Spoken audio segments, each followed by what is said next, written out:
Mramor plitaları kilisi hem parkı düzmek için uşak meydanları, uşaklı raketler, hem rubalar, ihtar insanlara bastonlar, hem başka hepsi bu bağışışları kazaya küyü kabletti Türkiye Devleti'nden. Türk Dünen'in Primarların Asosiyasyası'nın yardımından kazaya köyün primarı Anatoly Uzun çizgiledi. Hani büyük iş yapıldı ki bu yardımı toplama da kazaya köyüne getirme. Bu işler, bu humanitarne pomoş toplandı Turciya'da. Değil bir gün, değil iki de, değil bir ayda, bütün yılın içinde toplandı bu yardımlar bize dine. Mramor kabul ettik, insanlara dini kabul ettik, baston, uşaklara dini kabul ettik, ayakkabı, robocuk, iskemleleri kabul ettik. Hem de geldi bu yardım, hani kilise adını çoktan beklerdik. Bizim tarafından, Primariye'nin tarafından insanlarla yardım oldu. Kiliseye yaptık, eşikleri döktüler beton. Şimdi ayın dedik buna kabul ettik. Hem Mramor hem de kileye geldi.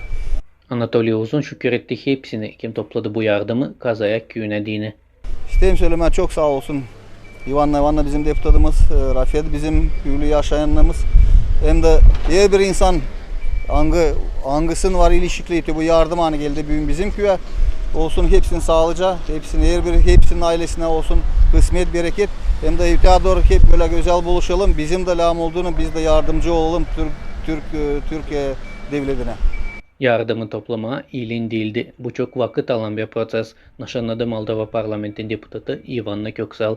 O şükür etti Gagauzyan'ın hem Kazaya köyün dost primarlarını, Türk Dünnesi'nin primarların birliğini, hem Kazaya köyün yerli kuvvetlerini, hem insanlarını. Çünkü sadece bile beraber işlemek böyle faydalı işi üze çıkardı.